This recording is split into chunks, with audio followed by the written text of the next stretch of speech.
Good evening and welcome to Rslpf News at 5, bringing you the latest updates from the Royal St. Lucia Police Force. I'm WSPC Zane Romulus. We begin with new developments in the Creators Alliance investigation. The months-long probe into the alleged Ponzi scheme has led to the arrest and charging of a major player in the scheme.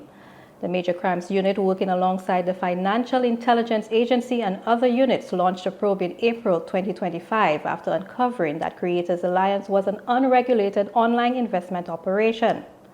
Multiple raids were carried out at suspected agent locations, and several individuals were detained and had electronic devices seized before being released pending further inquiries.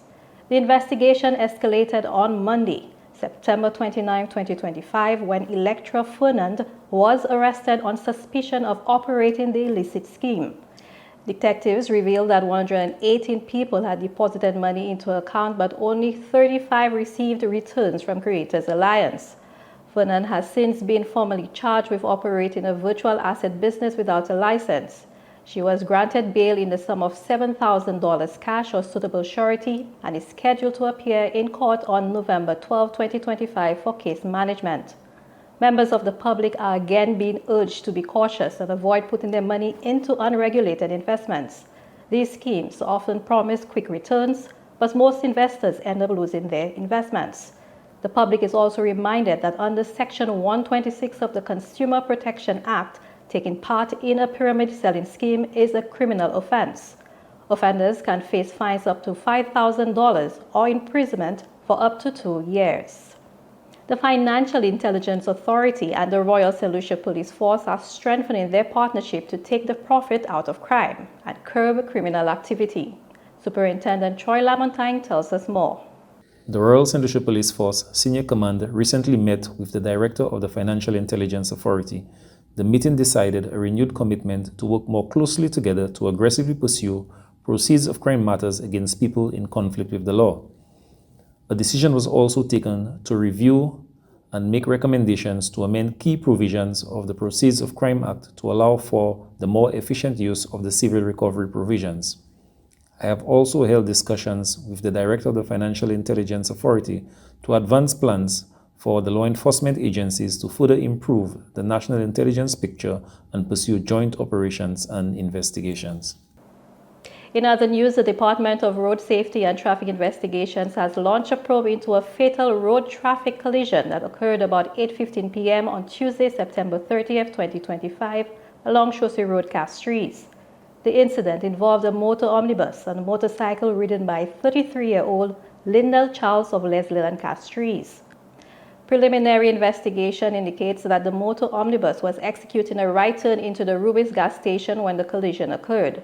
Charles was transported to the OKEU hospital for medical treatment. However, he later succumbed to his injuries. Investigations into the circumstances surrounding this incident are ongoing.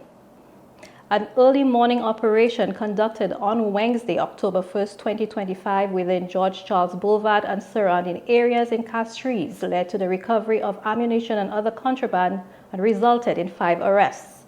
Head of the Gangs, Narcotics and Firearms Unit, Inspector Siobhan Matthews, shares more about this morning's operation.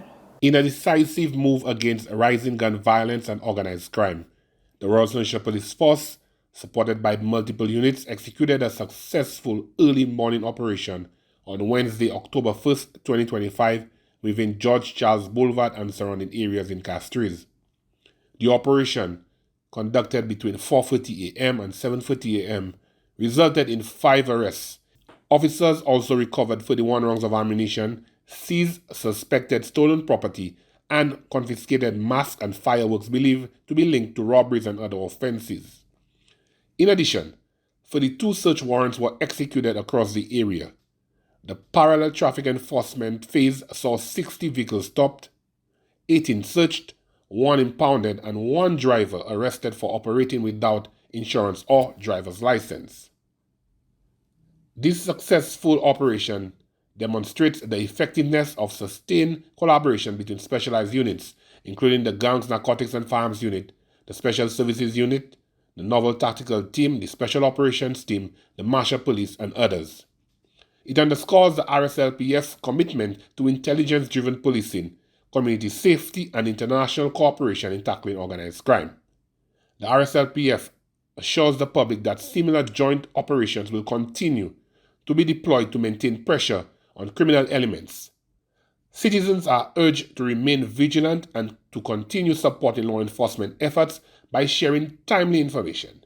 Together, we can build a safer community across St. Lucia. The operation also led to the apprehension of Simon Citolens, who was wanted under an international provisional arrest warrant issued by authorities in Martinique. According to the French court record, Citolens was indicted on June 18, 2019, along with several others on 8 charges, including unauthorized importation of narcotics, participation in a criminal conspiracy, and transportation of goods dangerous to public health. On September 26, 2022, he was sentenced to 7 years imprisonment by the French court. Citolens filed an appeal. However, he failed to appear for one of his scheduled court hearings, and the ruling was upheld in his absence. He was absent again for the hearing on March 7, 2024, and on September 11, 2024, the judge declared a forfeiture of Citolens' right to appeal, citing his failure to submit the required statement within the legal time limit. Subsequently, authorities requested his provisional arrest, which was executed during Wednesday's operation. He will be extradited to Martinique at a later date. The 9th session of the Franco-St. Lucia Joint Security Commission concluded today, Wednesday, October 1, 2025, reaffirming the commitment of St. Lucian and French security authorities to intensify their efforts in combating illicit narcotics trafficking.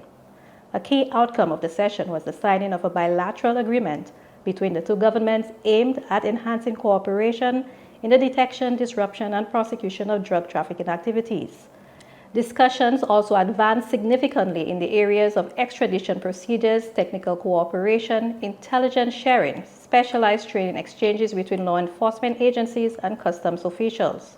Both delegations underscored the importance of regional solidarity in countering transnational organized crime, particularly given the shared maritime borders and trafficking routes between St. Lucia and Martinique. The session concluded with a joint declaration emphasizing zero tolerance for corruption and a pledge to intensify operational collaboration. Beyond traditional crime fighting, the Royal St. Lucia Police Force continues to strengthen its relationship with the public through proactive community outreach. Recently, officers from the Community Policing Unit paid a visit to the Vidbouteille Primary School, where they engaged students in an interactive session on the dangers of gang involvement and the impact of gang-related violence. The team was supported by officers from the Special Services Unit and the mobile station, who shared real-life insights from their field experience. The aim of today is to sensitize the children on the do's and don'ts as it pertains to gangs. We all know that there is a surge in gang violence, and we know that the children are affected by it. We want to change the perception of gangs, because even at an early age we find that children are already speaking about joining gangs and being part of gangs and repping certain gangs. So we just want to sensitize them on the consequences of being a part of a gang, and we also want to shed some light as to what has been happening lately when it comes to gang violence. I believe charity starts at home, and a way for us to target most homes is to come to the schools, the primary schools, where we can institute processes and nip it in the bud from early. The visit followed a request from the school's principal, who voiced concern over rising levels of indiscipline among students. I heard a word today that really stood out for me, and that was integrity. And having the opportunity for our students to hear not just from us as the teachers and the principal, but others, reinforcing that word discipline and integrity spoke volumes for our students. So we are very thankful that they took the time to come in today and to share with the students the importance of staying away from gangs, from trusting people in authority, and being their best selves always. The initiative formed part of the force's ongoing strategy to steer young people away from criminal influences by promoting positive decision-making and reinforcing trust between law enforcement and the nation's youth. And finally tonight, Assistant Commissioner of Police Luke DeFreitas will be the featured guest on the Newsmaker Live program on DBS Television. Be sure to tune in. And that's RSLPF News at 5 for today. For more updates, subscribe to our YouTube channel. You can also follow the Royal St. Lucia Police Force on Facebook, Instagram, and X. Join us again Friday at 5. Until then, stay safe, St. Lucia.